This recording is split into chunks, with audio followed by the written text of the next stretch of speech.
இந்திய திருடர்கள் சுமாரான திருடர்கள். அவர்கள் தாலியை மட்டும் அறுப்பார்கள். திராவிட திருடர்கள் கழுத்தையே அறுப்பார்கள். தெலுங்கு ஆந்திர வருட பிறப்பிற்கு தமிழ்நாட்டிலே விடுமுறை, ஓணத்திற்கு தமிழ்நாட்டிலே விடுமுறை. ஆனால் உன்னுடைய புத்தாண்டிற்கு இதுல எந்த மாநிலத்தில் விடுமுறை? தமிழ் தேசம் ஒண்ணும் கிடையாதுங்க இன்னைக்கு.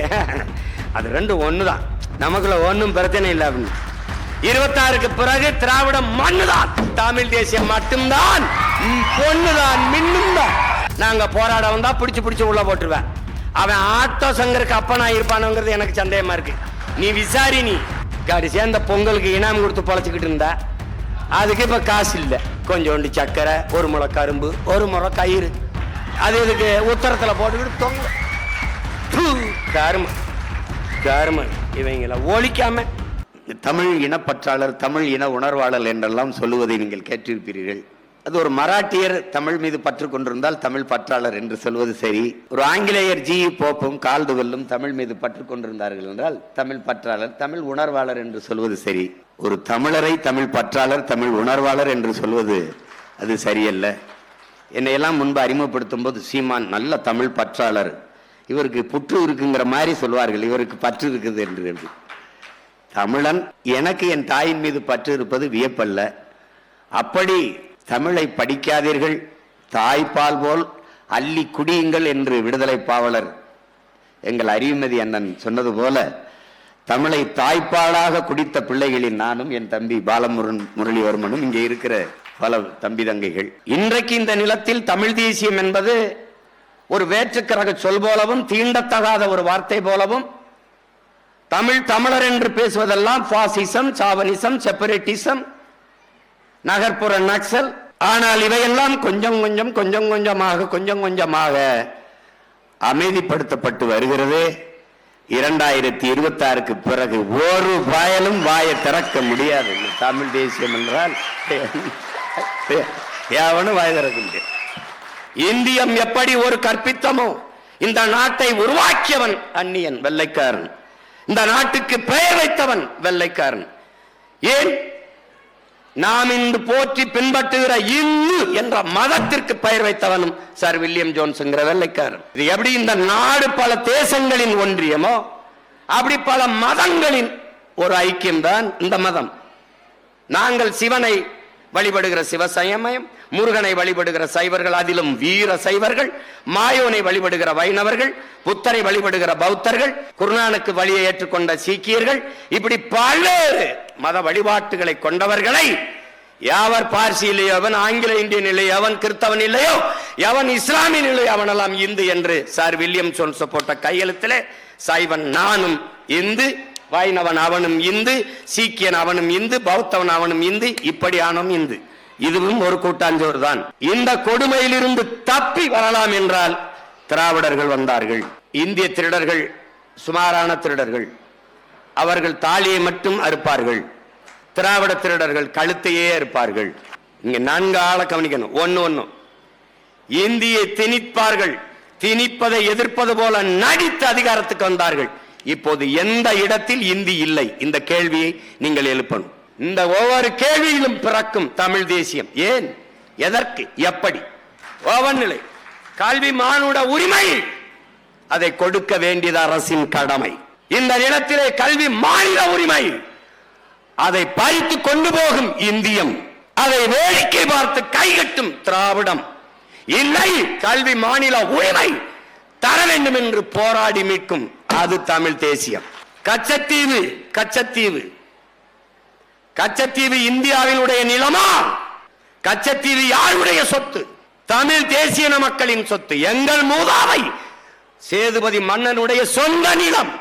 மன்னர் மானிய ஒழிப்பிலே அந்த நிலப்பரப்பை எடுத்து எங்கள் இனத்தின் வரலாற்று பகைவன் சிங்களனுக்கு பரிசாக கொடுத்தது இந்தியம். கொடுத்த போது அதிகாரத்தில் இருந்து கொண்ட அற்ப பதவிக்காக வாயை மூடி கையை கட்டி இருந்தது திராவிடம். கச்சத்தீவை மீட்பது ஒன்றுதான் எங்கள் மீனவ மக்கள் சொந்தங்களினுடைய வாழ்வாதாரத்தை மீட்க இருக்கிற ஒரே வழி என்று போராடும் தமிழ் தேசியம். இன்று வரை 850 மீனவர்கள் இந்திய கடலுக்குள் சுட்டுக் கொல்லப்பட்டிருக்கிறார்கள். சும்மா தமிழ் தேசியம் அது யாரு? நாங்க மாப்போசியே பார்த்துட்டோம், சீப்பா ஆதித்தனாரை பார்த்துட்டோம், முத்தமிழ் அறிஞர் கியாபி விஸ்வநாதத்தை பார்த்துட்டோம், அண்ணல் தங்கையை பார்த்துட்டோம், மறைமலை அடிகளை பார்த்துட்டோம், திருவிக்காவை பார்த்துட்டோம், எல்லாரையும் பார்த்த. பிரபாகர மகன் சீமான பாத்தியா நீ? பாத்தியா? அவன் தம்பி பிள்ளைகள் எல்லாம் பார்த்தியா நீ? அவங்களெல்லாம் பார்த்தியா நீ? வரலாற்றிலே முதன்முறையாக இப்போதான் நீ எதிரியை சந்திக்கிற. நீ அமெரிக்காவில் பள்ளிக்கூடம் போகாதவங்க கூட ஆடும் அழகா ஆங்கிலம் பேசுறான். அது அறிவா? இவன் இந்தி படி இந்தி படின்னு. இந்தி படிச்சா வேலை கிடைக்குமே? எதுக்கடா 1.5 கோடி பேர் என் வீட்டில் வந்து தட்டு ஏந்திக்கிட்டு இருக்கான்? எதுக்கு ஏந்திக்கிட்டு இருக்கான்? இங்க சோன் பப்படி சொற்று விற்கிறவன்லாம் இவன். எந்த விடுதியிலையாவது நம்மால் வேலை செய்யறானாடா? எல்லாம் இந்திக்காரன். காடி கராகே, ஜல்தி ஆரோ, பாணி கராகே, எல்லாம் இந்தியம். திராவிடம் தமிழர்களை ஆள வேண்டும் என்று துடிக்கும். தமிழ் தேசியம் எல்லா மொழிவழி தேசிய நங்களையும் போல உரிமை பெற்று தமிழ் பேரின மக்கள் பெருமையோடு வாழ வேண்டும் என்று துடிக்கும். இதான் இந்தியத்திற்கும் திராவிடத்திற்கும் தமிழ் தேசியத்திற்கும் வேறுபாடு.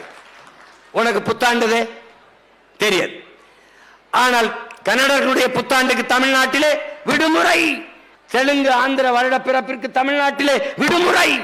ஓணத்திற்கு தமிழ்நாட்டிலே விடுமுறை. ஆனால் உன்னுடைய புத்தாண்டிற்கு இதில் எந்த மாநிலத்தில் விடுமுறை? ஆமா, ஏன் இல்லைன்னு கேட்டினா, நீ இந்தியனும் இல்ல திராவிடனும் இல்ல, நீ தமிழ் தேசியன். தட்சாலி வரானர்.